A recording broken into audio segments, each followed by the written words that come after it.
I'll tell you a good story. And in the Bronx, when we lived there, I must have been around 9 years old, and the main street there was Prospect Avenue. And one time, Belle and I were walking down the street at Prospect Avenue, and this is a good story. And this bully of a girl comes by who was in my class, who was 2 heads taller than me and as wide as she was tall. And for some reason whatsoever, she wanted to beat me up. And you know who beat her up? Belle did, not me. I was never very tall. I was never very big. The story I remember is we didn't live far from the Jewish temple. We used to go across the street. I don't know what street we lived on. It was also Simpson, 911 Simpson Street. And we used to go there and just sit there with a bunch of kids. And 2 girls came by. They were taller than we were. And they made some bad remarks about us being Jewish. Yeah. And I beat the hell out of her. Yeah. She beat that girl up on Prospect Avenue. I mean, and that girl ran away. This was where the temple was. Yeah, but I had to tell them about the other two. But but I remember that because they didn't expect someone who was small both ways. I was thin, I was slender, like I am now. I'm not. Yeah. And I was short, so they didn't expect anything coming from me to say anything. Were they surprised? Yeah. You remember we used to go into the temple when they had the bar mitzvahs? No, we used to go, they had the weddings. We go on Sunday night, so we go into the temple, we watch the wedding, and then we invite ourselves to the dinners. I don't think we ate dinners, but we ate the desserts. No, they had sandwiches. It was buffet, so we go help ourselves to the food every Sunday night, uninvited, and no one ever chased us out. We didn't even come dressed up either. Pardon me? We didn't even come dressed up either. No, I know. But they never, they said, what are you doing here? Nothing. That's how it was. It was very interesting. Another incident was shining mirrors on people's faces. I was waiting for that. You remember that one? I was hoping you'd forget it. Huh? I was hoping you'd forget it. Go ahead, it's your story. You tell it, Belle. No, I'm not. I want you to do. I've done a lot of talking. No, you tell the story. You tell it better. Summers came and summers went, and in those days, in our neighborhood, nobody went to day camp, so you had to find ways to amuse yourself. Mom never took us to a library. She probably never knew a library existed, and there was no swimming pools. And if there was, she wouldn't let us go swimming for fear we'd drown. Grandma was very overprotective, a very overprotective mother. So we had to amuse ourselves somehow. And in the summer, Mama would take the pillows and put them, and we lived on the 4th floor, put the pillows out on the window to let them air out. So one day I got a mirror and I was playing with it and I started flashing it and I noticed that it flashed across the street to the apartment across the street. I said, gee, that's a good idea. Because people in those days, a lot of them would just open the window in the summer and sit by the window like this with their elbow crooked on the windowsill, like this. So I start flashing the mirrors, the sunlight, into their faces. And they go like this, and they couldn't figure out where it came from. We did that day after day after day.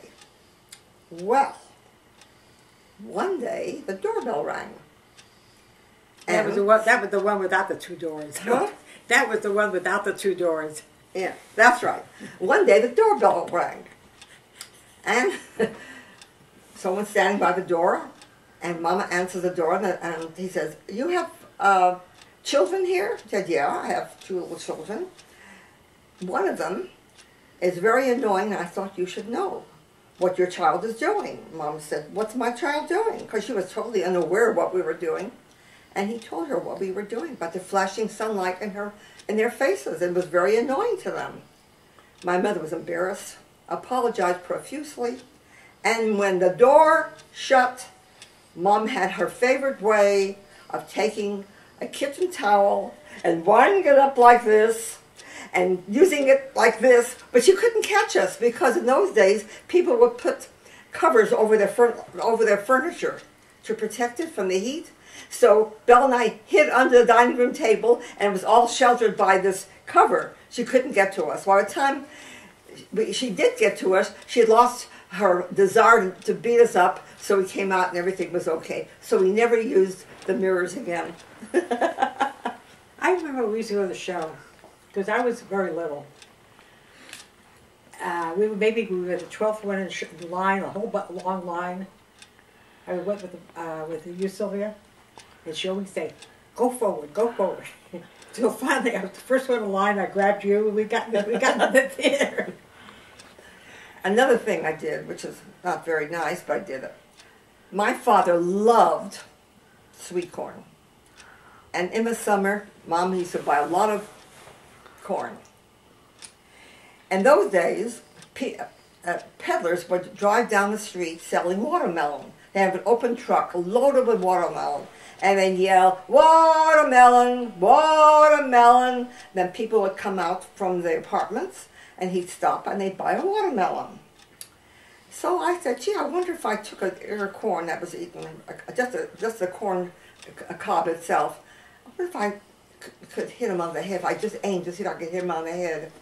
So when no one was looking, I'd open the window, and I would take the corn of the cob itself, and I'd try to aim it at the truck driver. I always missed. One day, I didn't miss, and hit him right on the head, from the 4th floor all the way down. And he was really stunned. He couldn't know what the heck hit him on the head. He looked around this way, that way, couldn't find anything, but nothing ever happened. Nothing ever came of that. So that was another naughty thing. We used to do a lot when they had the Iceman. We used to go on the truck, go behind the truck, get chunks of ice, and eat that, because that's how we cooled down. So we did that when the Iceman came by. Because then you put ice in your, ice box. And that was interesting. That was not exciting, but it was interesting. But you know something, Belle? This is something you wouldn't remember because you were very little. This is on Forest Avenue, New York, in the Bronx, before I moved to California. Papa bought us a sled, and when snow came in the winter, he would take us with the sled up the hill, and we'd sit on the sled, and then we would slide down the hill, and then he would take the sled and pull it back up and put us back on the sled, and then we'd slide down again. It was a lot of fun. I can't remember Papa doing that. He did. He was he loved us. But I can't see, because he worked so hard in his business. Yeah, but he did that. Don't forget, when I was about 7, we moved to California, I was around 7. How old was Papa? He was 31 years old. He was a kid himself, you see?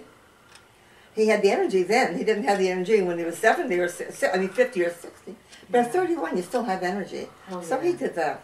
Yeah, he used to take us. He used to take us to Bronx Park too, and take us rowing in the lake there. That I remember the Bronx Park because at that time, I loved to go to the zoo. Yeah. And you and Mom didn't like the zoo. I still don't. And you know what? I remember Papa took me by the hand, and we passed a lion cage and a tiger cage.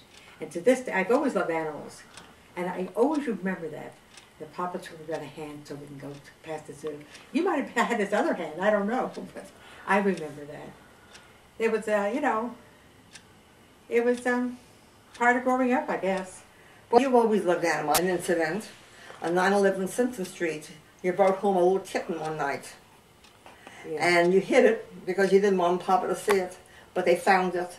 And the next morning, Papa picked it up and took it out and let it on the street. Right. Because you loved animals a lot, and you still do. That's right, I still love animals. Yeah, you do. It tugs at my heartstrings, when I see an animal. So these are some of the antics that we created and performed when we were children. Can we hear what we said?